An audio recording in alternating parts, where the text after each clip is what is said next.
Well, hello and Well, welcome to hello, this welcome English to this lesson about English lesson cold about cold and snowy and weather. snow weather. If you are If you wondering are why my wondering why my lessons are lessons all are about all snow about and cleaning the snow driveway and cold cleaning the weather, driveway, it's because it's really, really because it's cold really here. cold. It's very, very It's snowy and it's very snowy wintry. and very You saw that wintry. probably You saw in that my last probably in my video. last video. Last night Last was the night coldest was the night of the coldest year. night It was of the year. minus It was minus 25 25 degrees degrees Celsius. Celsius. Right now, Right it is now, it 8:30 is a.m. and outside it is minus It says 21 minus degrees 21 Celsius. So I'm degrees not Celsius. I'm super not excited super about going excited outside about going today. outside I'm today. sure it's I'm going sure to be it's going to be quite cold, quite but cold. that That just just was the source was of the the idea source of for a the lesson ideas on for a cold lesson on and cold snowy and weather. So snowy once weather. again, So once in this again, lesson, in I'll this teach you lesson, some I'll teach you words some and words phrases and that we phrases use that we use to talk about to cold talk and about snowy cold. weather, and I hope they are They hope things, there are words and phrases words that and maybe phrases that you maybe don't know you and don't they're know, going to be they're going new, to or be maybe new, or you do maybe know you and do it's know, good to and it's do a good to review. do a review. So once again, So once welcome again, to this English welcome to lesson this about English lesson cold about and cold snowy and weather. snowy weather. It's freezing. It's freezing. This is a This is phrase a that you will phrase hear that you very will hear often very in a country often in a like country Canada like Canada. if you are in If one you of the are colder wondering the provinces. cold When we provinces, say it's when you freezing, we say mean it's it's freezing, really, it really means it's cold. really, really So a cold. phrase for A phrase extreme for cold. extreme cold. It's obvious that when it's That's below when zero, it's water below will zero, freeze. water We will know freeze. that. We know that. But we've But taken when the we've word taken the freezing word and we've turned it and we into a turn it into a description description of really cold really weather. cold weather. So Jen might So go Jen might go outside outside and come in and say, and come "Oh, in, it's oh, it's freezing out freezing there. out there. I didn't I realize didn't how realize cold it how was going cold to it's be." going to be. We regularly When go we out to regularly start go our out to cars start our so they cars warm so up that a they bit, warm and up then a when you bit, come and then in, you you come say, in, you "Oh, it's say, freezing oh, out it's there. freezing out Oh, there. it is Oh, so it is cold." so cold. So it's freezing, So it's a freezing, phrase that a we phrase use to that we describe use to describe extremely cold extremely weather. cold weather. Like if it was If it minus was 2 minus 2 Celsius, Celsius, I wouldn't say it's I wouldn't freezing. say it's If it's freezing. minus If it's 10 minus 10 Celsius, I would Celsius, I probably would say probably say it's it's freezing. freezing. So one of the So, reasons one I'm of the doing this reasons I'm lesson doing is this that lesson is that we have been we hearing have been about a hearing polar about a vortex. polar It's a vortex. pretty It's really complex complex description. I think it was description. I think even it's mentioned in last week's lesson by Modag. by Moag. A polar vortex polar is when vortex is when the cold the air cold from air the Arctic from the Arctic moves moves down, down, and we are and kind we of are in kind of Arctic in weather. Arctic So it's a weather. mass So of it's very mass cold of air very from the cold air Arctic. from So the normally Arctic. So we normally are in they're in an area where in the areas air where is the air relatively is relatively cold, cold, like normal like temperature normal would be temperature would minus be 5, minus 5, but now the but now bitter cold it's Arctic bitter air Arctic is air now hitting now us, hitting and us, so it and is a so lot it's colder. a So they lot call colder. this So a they call polar this vortex. So it's polar when vortex cold, is a cold, mass of very a cold mass of air very from the cold Arctic air from the moves Arctic over moves top of over us, to and top that's of when us, it gets and that's when super, it gets super cold. super cold.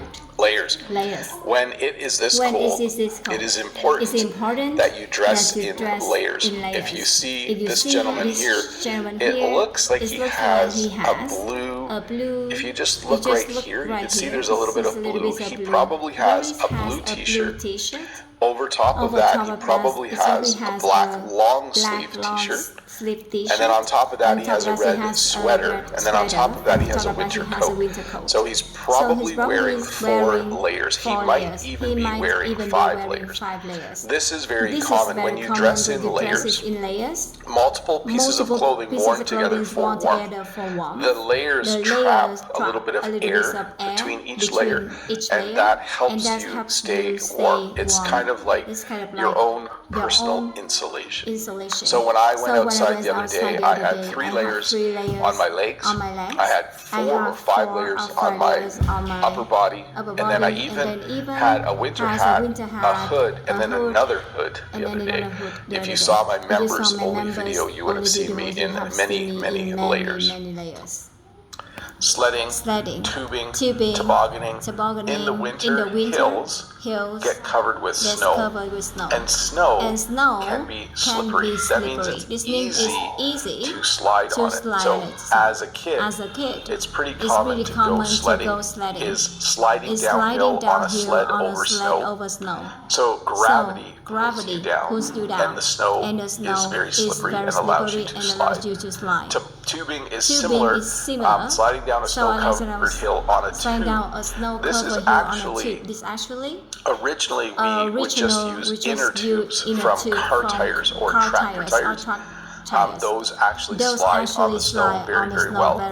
This is a special made tube just for going down a hill. The benefit of tubing is that the inner tube or tube is soft and bouncy. Because when you're going down on a sled, it can be very rough. You're bouncing around. So when you're on a tube, it's a little more of a comfortable ride, but it can also be pretty fast. And then tobogganing, sliding down a snow-covered hill on a long, flat sled called a toboggan. This is less common now. Less people have wooden toboggans. It's kind of a traditional type of sled. When I was a child, we did have a toboggan, and all of us could fit on it. So all 5 of us, my 2 brothers and 2 sisters, would all go on the toboggan and then slide down the hill. This is not a picture of us. This is some random photo. But if you want to enjoy winter, you would wear lots of layers, then go outside and maybe go sledding, or tubing, or tobogganing. All very fun activities when it's very, very cold. I don't use these, but tire chains are metal chains put on tires for traction on snow and ice.